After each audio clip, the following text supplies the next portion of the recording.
What is good, ladies and gentlemen? It's your man Carzamara here. Welcome back to an episode of Josiah's Grape Reviews. Today we'll be reviewing the Martinsville O'Reilly and Cup races from this past weekend. Without any further ado, let's go ahead and get on with it. So starting off with the O'Reilly race at Martinsville, it was won by Justin Allgaier. He pretty much had control of most of the race. There were some interesting things that happened later on, but Justin Allgaier won. Corey Day got his career best finish of second, battling Sammy Smith there for second until the caution came on the final lap. Sammy Smith got third. Sheldon Creed got fourth. Solid track. One of Creed's better tracks. He gets fourth. Lee Pulliam in his debut, fifth. He was leading late in the race, and then he was on the front row for a restart, one of the final restarts, and missed a shift, stacked with the whole field, caused a big wreck. So that's what happened there. Austin Hill got sixth. Dean Thompson, Ross Chastain, Ryan Steak, and Brent Cruz all got top tens. Because of this, he took out a lot of good contenders, including guys like Carson Kvapil, who DNF'd in 28th. Nick Sanchez DNF'd in 33rd. Some of these other guys, Jeremy Clements down here, DNF'd. A lot of guys got damaged. Harrison Burton was up there early on. Raja Caruth, Sam Mayer. They didn't get good finishes, so that pretty much killed their days. One thing to know about Nick Sanchez, he is not listed for this weekend's race at Rockingham, the O'Reilly race. I don't know if he is officially gotten released by AIM Racing. There has been no confirmed sources of that, but he's not listed, so I think he's not in the 25 anymore. In which case, that sucks. I know he hasn't had the best start to the season, other than he finished third at Atlanta. I think that's his only highlight. But if so, then yeah, that sucks for Nick Sanchez. I wonder what that means for AM Racing going forward, if that is officially confirmed. Looking here at the point standings for the O'Reilly Series, Allgaier has a pretty healthy margin over Jesse Love, 92 above him. Sheldon Creed, Austin Hill, and Carson Kvapil are all top 5 in the point standings, so there is that. Moving on to the Cup side, if I can get to the Cup race at Martinsville. It was honestly, the race was pretty mid. The race was pretty boring. There was a little bit of action late in the race. Made things interesting, and I'm going to talk about it. It was Denny Hamlin who won the pole, and Hamlin swept the stages, and it looked like Denny Hamlin was going to cruise to victory. But late in the race, something happened, and it shifted the whole complexion of the race. The driver that got benefited the most from this was, without a doubt, the guy who went on to, spoiler alert, win the race, Chase Elliott. Chase Elliott started the race in 10th. He was around 8th to 15th most of the race. Did not get a single stage point in the race, which is pretty crazy, considering Martinsville is probably Chase's best track up to this point. Chevy as a general, they're dealing with a new body, and it's similar to 2018, and heck, I'd even throw 2019 in there when Chevy started off the season on the struggle bus, and it was hard for them to adapt. It was hard for them in 2018 to adapt to the new Z01 for Chevy. I know how hard that was for them, and with the new Chevy body here, it's hard for them to adapt to that. Coming into this race, Hendrick, let alone Chevy, did not have a single win on the board for 2026, which is absolutely insane to think about. But here comes Martinsville, a really good Hendrick track, and they were up there. Byron was up there. He led 6 laps, kind of fell back. Larson was up there in the top 5 briefly, fell back too. Elliott was, like I said, top 10, and then Allgaier was Allgaier. But late in the race, late portion of the race, I'd say right about 120, 130 laps to go. Chase Elliott was the first one to hit pit road and agree with my pit stops. And it was almost too early. I think only he and Shane Van Gisbergen pitted right around the time.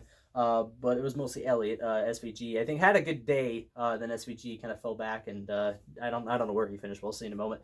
But as for Chase Elliott, he kind of stayed out, and then other guys eventually came down pit road, and Chase Elliott was able to stay out and grab the lead. He got about a 5-second lead over Denny Hamlin, but that quickly went to waste. Denny Hamlin was able to pass by him, and then here came Ryan Blaney looking for second. But then a caution came out, a very controversial caution, because every single one of Chase Elliott's wins has to do with some sort of controversy. It always has to have an asterisk next to it. Like every single time. Like Atlanta, the whole thing with Corey LaJoy at the end. Nashville not throwing a caution for Brad Keselowski.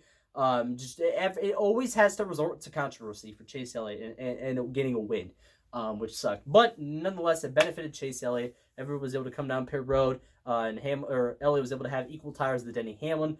He restarted third with Hamlin second. Ross Chastain stayed out, so he was able to assume the lead. Denny Hamlin was the one who was in position to pass Ross Chastain, but on the restart, he did exactly what Lee Pulliam did the day prior and missed a shift. He didn't really wasn't as big as Pulliam when he sat the field and wrecked everybody. Nobody wrecked. But Hamlin and Elliott were able to get side by side for second. And Elliott was able to get just in front of Hamlin when another caution came out, as Bubba Wallace and Carson Hoceforth got a little racy. Collect a couple guys. I think Zane Smith, I think, was got involved. Connor Zillage, a few other guys as well. So that killed their days. But Elliott was able to get, at the moment of caution, was in front of Hamlin. So now he was on the restart. It ended up being the final restart, and it took a while, but he was able to get by Ross Chastain. And then Hamlin was battling Blaney for third, and he kind of went up the track and pushed Blaney into the wall. Nothing too serious went down between Blaney and Hamlin post-race, even though, I mean, Hamlin was aggressive, and he put Blaney in the wall, and that is on Hamlin. I don't think anything materialized, so I think everything's good there, at least from what I know. But then Hamlin got to third. He quickly got by Chastain for second. And then it was basically Elliott and Hamlin 1-2 for the final 60-65 laps. It looked like for a moment Hamlin was going to pass Elliott, and then Hamlin came on the radio and said he felt something wrong with the car. Possibly it ended up being like a loose wheel, he said in this post-race. But even still, Elliott got to about a second lead. Then Hamlin chopped it down to about as close as like 2-3 tenths. Got pretty close, but then lap traffic came into benefit, and Elliott was able to get through lap traffic better than Denny Hamlin.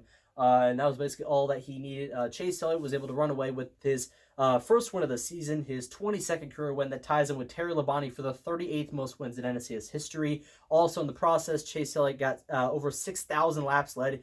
He is now the 40th driver in NASCAR Cup Series history. I think I said the NSCS before.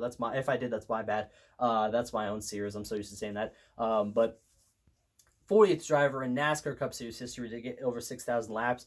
I didn't realize he's ahead of guys like, I think he's just behind Carl Edwards, actually. I didn't realize Carl Edwards led that less amount of laps. I thought he led more, but I guess there's that. But it was also Chase Elliott's second win at Martinsville. He won the Fall Martinsville race in 2020 that helped him get to the Championship 4 and eventually win his first and so far only Cup Series championship. It's the earliest in the season Chase Elliott has won. He has never won a points-paying race before the month of April. He won on like March 29th, March 30th, I think. As of recording this, it's April 2nd. Again, a few days late, I know, but better late than never, right? It's also the earliest earliest race to date in a schedule. What I mean, like race 7 of the season. That's what I mean by that. It's the earliest race and earliest into a season, month-wise, but also like schedule-wise. I think he won race 8 at Charlotte, but that was also during the COVID year, so yeah, that doesn't really, I mean, that has an asterisk next to it, because he won like late May or mid-May or something like that. But huge for Chase Elliott, huge win for Chase Elliott. Chase has had a pretty good season, I'd say. If you look at the stats, he finished 4th of the 500, coulda, shoulda, would have won the 500. Finished 11th at Atlanta. He finished 7th at Coda. Phoenix, he finished 23rd, was involved in, I think, 2 wrecks, and it was just a disastrous day overall. Finished runner-up at Las Vegas. Darlington, he finished 15th. Started 3rd, but then obviously fell back, and, Alan Gustafson turned into Alan Gustafson. And then, strategy just didn't, it killed their day. But speaking of Alan Gustafson, I know just now, and I know I've given Alan Gustafson a ton of crap. I've been probably his biggest and first hater of Alan Gustafson. But I will give Alan Gustafson credit. He did have a really good call. At the time, it didn't make any sense, but obviously they struck a bit of luck, maybe a little bit too luck. I don't know. You can argue about should that have been a caution or not. It was on pit road. The piece of debris was on pit road, not on the track. Yeah, then you got LA haters, being LA haters, and yeah. So, anyways, but Alan Gustafson, he still can have good calls from time to time, and it could really help the Nines' day, or in this case, lead to a win. I believe that happened at Texas. They stayed out long, and then a caution came out, and Chase Elliott was able to win the race at Texas later on. Same thing happened here. Waited long to pit, caution came out, then obviously they went on to win the race here.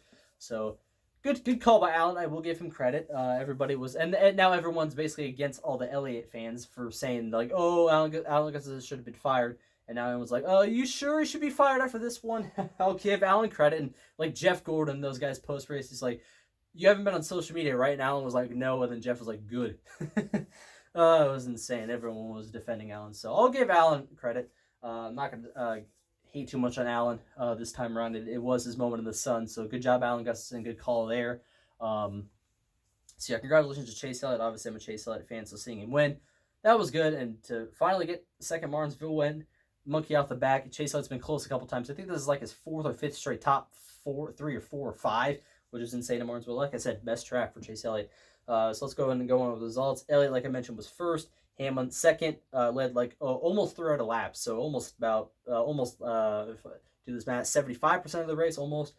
Sucks there. Joey Logano came home third. Good run for him. Ty Gibbs fourth. That's his like 5th or 6th straight top 5. He's knocking on the door of his first career win, I'm telling you. William Byron 5th. Ryan Blaney 6th. Was up there, then got put in the wall. Then car wasn't the same. Christopher Bell 7th. Austin Cindric 8th. Team Penske had a really good day. All 3 of them in the top 8. Kyle Larson 9th. And Josh Berry top 10. SVG comes home 11th. Yeah, I think he had a good qualifying run. He was inside the top 10 most of the race. Fell back late. Obviously, he was on a similar strategy to Elliott, but it didn't work out for him. As not nowhere near as much as it paid off for Elliott. Priest finished 12th. Brad Keselowski 13th. Chase Briscoe and Tyler Reddick top 15. Chastain. Carson Hocevar comes back to finish 17th. He was involved in the Bubba Wallace incident. I don't know how he got 17th. Michael Medal, Chris Buescher, Daniel Suarez top 20.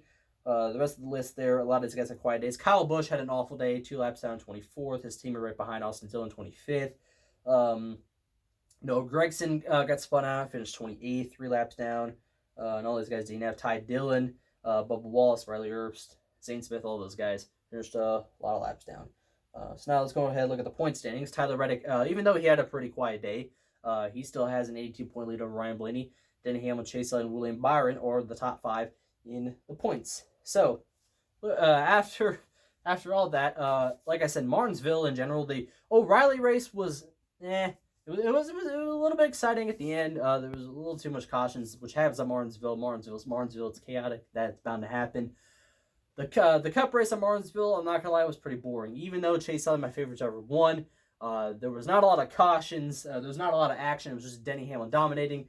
And then when Elliott got the lead, it was basically like Hamlin couldn't catch up to him, couldn't pass him. I mean, still, it's the same short track memo with Martinsville and Bristol. It's just very, very hard to pass. It's pretty boring. There's no action. So if I had to rate this on the Grape meter, it's probably going to get a 40%, 4 out of 10, 40% on the Grape meter. I think this is, I want to say this is the worst race of the season. I think the last couple of races, honestly, have not been too exciting. The 500 I thought was good. Atlanta was the best race. Atlanta was really good. Coda was it was fine. Phoenix was Vegas was Darlington was Darlington was fine, and then this race sucked. The last couple of races, the beginning worse and worse, and we have a off week for the Cup Series. Then we have Bristol, which, like I mentioned, short track, next gen, doesn't really work. Outside of the spring race in 2024, that was exciting. Then the same thing happened in the fall of 2025. Not as exciting, but hopefully that we get that Bristol, not the spring 2025 race. That race sucked. That race was gosh awful, bro. But we'll see. We have an off week to prepare for that. But anyways, that's it for this episode of Josiah's Grape Reviews. Hope you guys do enjoy. As always, smash like, subscribe, and hit that little tiny notification bell. That way you never miss any videos just like this one. As always, just do it as a suggestion by yours truly. I gotta start slowing down. I'm trying to slow down, and then I just stumble, and then all the words jumble together, and I apologize. But see you guys for the next video, whenever that comes out. See you guys then. Bye.